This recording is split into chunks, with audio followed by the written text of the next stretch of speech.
السلام عليكم ورحمة الله وبركاته. اللهم صل وسلم وبارك على سيدنا محمد وعلى آله وأصحابه أجمعين عليه.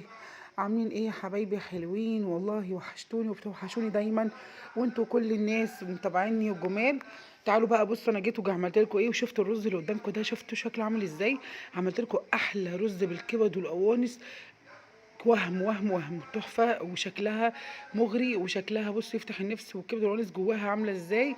وعملنا كمان كبد وقوانص لوحديها مش جوه الرز. يعني عملنا نوعين، ونوع بالرز ونوع ايه نغمسه بالعيش. وطبعا انا جيت لكم اهوت وبقول لكم يلا بينا هنشوف هنعمل الطريقة ازاي. وجبت معايا كبد وقوانص ده هي مش مغسولة. وتعالى اوريكم بقى نغسلها ازاي، وشكلها يبقى عامل ازاي وهي بتتغسل.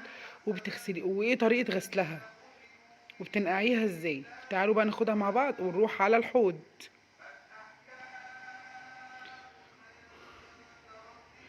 هاجي هنا على الحوض بتاعي، معايا صينيتين. انا معايا ايه، صينيتين او طبقين بلاستيك، اي حاجه اللي عندك. طيب بتمسكي ايه الاول؟ طبعا المفروض ان انت بتمسكي المقص. لا مش همسك المقص الاول. بص بقى، هي دي بقى النظافه. انا معايا دلوقتي قناصه. القناصه دي ينفع اقصها الاول بالمقص ولا بشيل منها الحاجات الصفرة؟ بكحت الحاجات الصفرة كده على ايدي او على اللي هو ايه البتاع اللي بنقطع عليه. بص خلاص نضفتها، شلت منها الصفار وشطفتها كويس جدا. واخد بقى المقص ده، دور بقى المقص وقصتها لوحدها. اللي كده القوانص لوحدها في صينيه، والكبد لوحدها في ايه، في صينيه.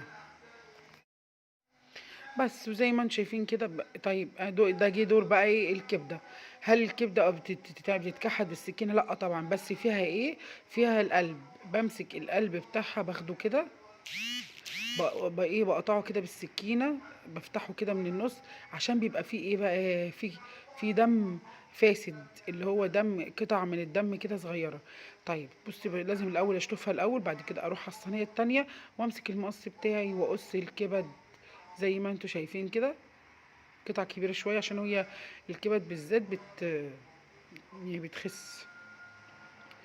واحده كمان اهو، بفصل الكبده عن القوناصه اهي. بص دي قناصه ودي كبده. بعمل ايه في القوانص زي ما انا ما قلت لكم، فيها حته صفرة من جوه. لازم اكحتها الاول بالسكينه علشان خاطر تبقى تديكي نظافه من جوه، وما تديكيش زفاره، وتديكي طعم كمان حلو، وتبقى نضيفه يعني مش شفيه.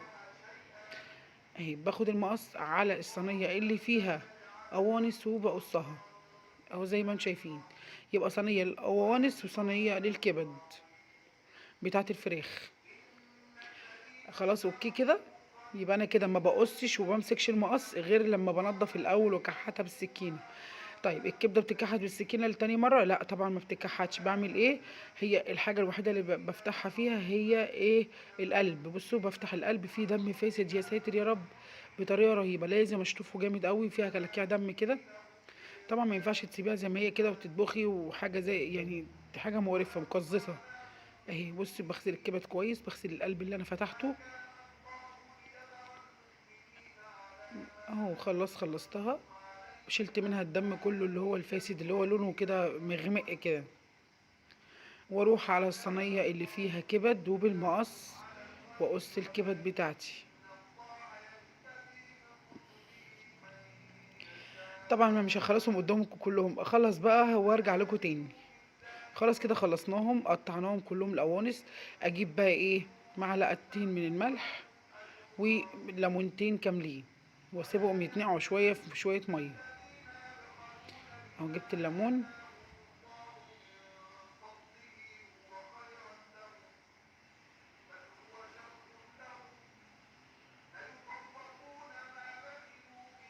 اهو. الليمون زي ما انتم شايفين كده، تعصري الليمون كويس جدا. هنخش بقى على الكبد هي كمان ونحط فيها ملح و آه طبعا انا ببعدها شويه. بحط فيها بقى ايه، احط معلقه نضيفه عشان طبعا مش هينفع احطها جوه الملح غير لما تكون المعلقه نضيفه. بشطف الاول الكبد الاول عشان هي نزلت ايه، دم كده، عشان ما ينفعش برضو ايه تبقى غامقه يعني. بس الميه بقى بتاعتها، هي من طبيعه الكبد يا جماعه ان هي بتنزل دم. بالذات لما بتكون صبحه بقى. اخد معلقتين من الملح وليمونتين برضو محترمين كده. يبقى كل صينيه لوحدها، الكبد لوحدها والقوانص لوحدها. اروح انقعهم بقى اهو زي ما انتم شايفين.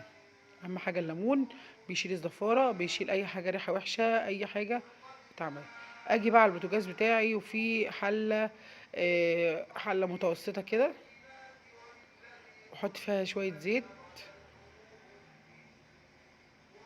طب ايه تاني بقى يا بسمة هتعمليه؟ طب ما انتي حطيت زيت ليه؟ اهو عشان اعمل ايه؟ عشان اخرط البصل بتاعي. اخرط هنا يجي 3 بصلات صغيرين، او لو بصله كبيره بس كفايه.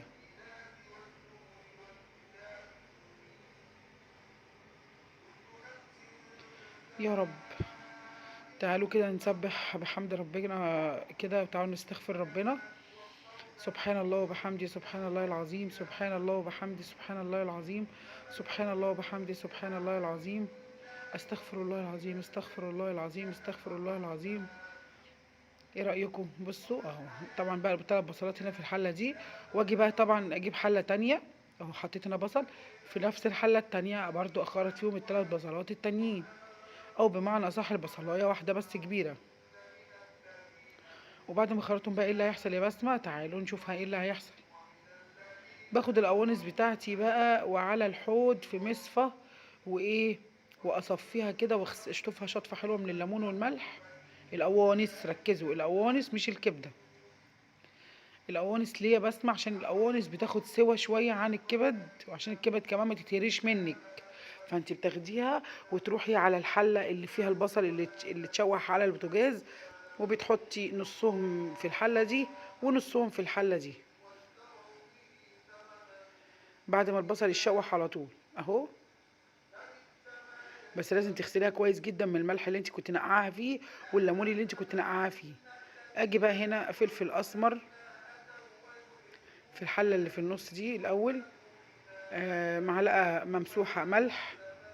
حاولي ما تحدقيش اكلك عشان يتاكل. طيب كباب صيني، زعتر، هنحط برضو هنا بهارات الفراخ، هنا 7 بهارات، كله ربع معلقه ربع معلقه ماشي. والزعتر زي ما احنا قلنا،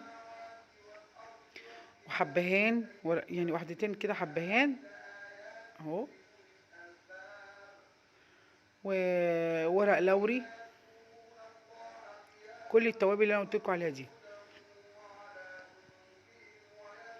هاجي بقى اعمل ايه؟ غسلت الكبد هي كمان اهي، بصوا بصفيها من الميه بتاعتها، غسلتها كويس جدا من ميه وملح والليمون. طبعا بصوا بقى الميه، بصوا شكلها بقى عامل ازاي، بقت تبرق. باخد نصها هنا وبرده نصها ايه في الحله اللي هناك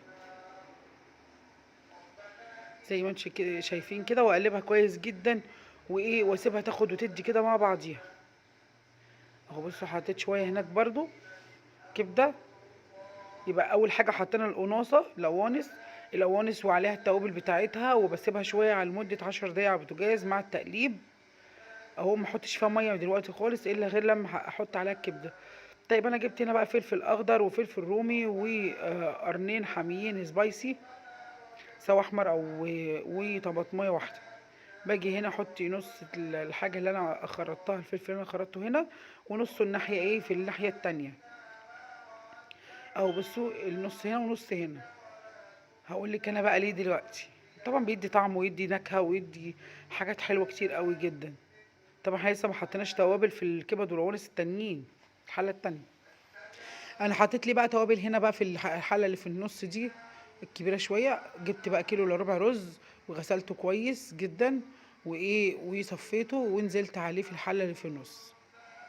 وقبل ما اقلب اروح اجيب الزبيب، دي بقى خلطه السر بتاعتي، الزبيب عشان بيدي طعم تحفه للكبد والقوانص.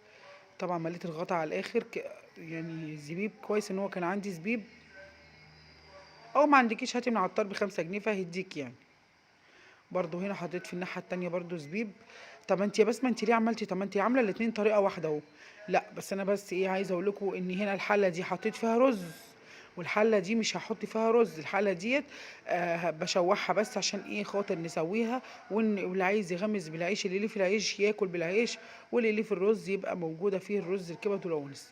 اجي بقى ازودها ميه، يعني كميه قليله يا جماعه، محدش يحط ميه كتير، انا عايزه الميه بتاعتي تبقى على قد مستوى الرز كده بالراحه خالص، اقل كمان من الميه اللي انتي بتستخدميها للرز العادي، عشان ما يتهريش منك ويبقى طعمه مش حلو ملتوت كده. طيب حطيت ورق لورا، هحط بقى ارجع احط هنا برضو ايه نفس التوابل اللي حطيتها هناك هحطها هنا، كوبي باسيني وزعتر وتوابل بهارات الفراخ والسبع بهارات، فلفل اسمر، ونص معلقه من الملح وزي ما انتم شايفين كده اهو فلفل اسمر. اهم حاجه يا جماعه التوابل دي بجد، التوابل بتخلي الحاجه الاكل بتاعك حلو. اهو قلب كويس جدا، وايه وحط فيها كوبايه من الميه، كوبايه شاي كده، املى كوبايه شاي ميه. هو ما شاء الله الرز بتاعنا اتشرب، بصوا بقى غامق ازاي، والكبد والقوانص كتير جوه اهو كتير. اروح بقى على الكبد والقوانص الناحيه التانية اقلبها، دي ما فيهاش رز اهي، بصوا عامله ازاي، دي اللي هتتغمس بقى بالعيش. ايوه في ناس انا يعني بصوا بقى الاكل الله اكبر بعد ما خلص وغرفنا، بسم الله ما شاء الله يفتح النفس، يا جماله يا جماله. والكبد والقوانص مليانه في الرز من جوه، كل ما تيجي تفتح تاكلي معلقه تلاقي الرز ما شاء الله كميه فيه. ويا رب يكون عجبتكم كل حلقه وتكون خفيفه على قلبكم. الله على الرز وعلى جمال الكبد والقوانص اللي جواه، وعملنا احلى سلطه جنبه، طبعا ما هو يا سلطه يا مخلل، بس احنا فضلنا السلطه. بصوا بقى الكبدايه قد ايه جوه الرز ما شاء الله، ده انت كل ما تيجي تاكلي كبده معلقه تلاقي ايه كبده ورز. متنسوش بقى اللايك والاشتراك في القناه وتفعلوا لي الجرس. السلام عليكم ورحمه الله وبركاته. صلوا على النبي يا جماعه عليه الصلاه والسلام.